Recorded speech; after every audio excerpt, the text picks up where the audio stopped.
Okay, so again, this is your partner Arwin Tonigan at ito naman yung paraan mga partners kung papaano natin gumawa ng simpleng editing ng photo or pag-a-add ng numbers. For example, gusto natin i-personalize, ito yung pinaka-basic na paraan kung paano. So, simple lang. Punta ka sa photo mo na gusto i-edit. So, i-click mo lang yung photo na yan. Then, right-click. Then, click Edit. Alright, so mag-open paint yan pagka ginawa natin yan. And then, ang gawin lang natin, okay, kung may gusto ko yung alisin na number, click nyo lang yung select. For example, gusto nyo alisin tong right now. Hawakan nyo lang siya, hold nyo lang na ganyan, okay?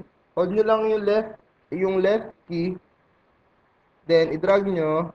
Pag nandiyan na yan, pag na-shade nyo na yung gusto nyo nang alisin, katulad yan, gawin nyo is right click, then cut. Alright.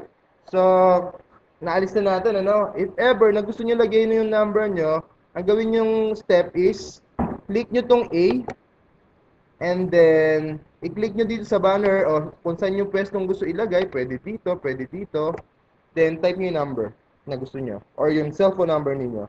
For example, yung cellphone number ko, 0919 9777482.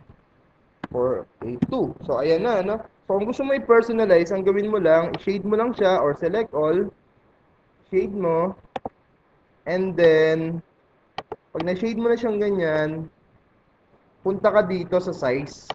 Okay? Pwede mo siyang palakihin. Pagka parang nagtatago na ganyan, pwede nyo pa siyang i-expand.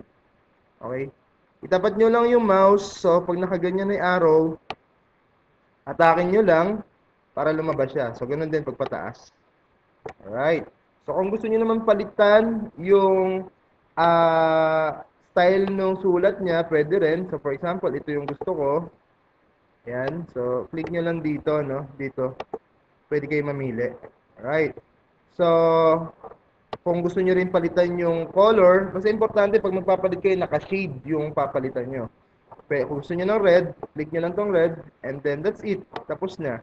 So, yan na yung ganyan lang po yung sample ng photo editing. Alright? So, I hope may natutunan ulit kayo. And kapag halimbawa na ilagay nyo na ganyan, ang gawin nyo is, okay na yan. So, ayan yung number nyo. Click nyo to, and then save nyo para mag-save na as file name. Okay? Excuse me. So, click mo lang yung JPEG, save as JPEG, and then lagyan mo yung file name, cover photo. Gusto mo lagyan ng cover, pwede rin.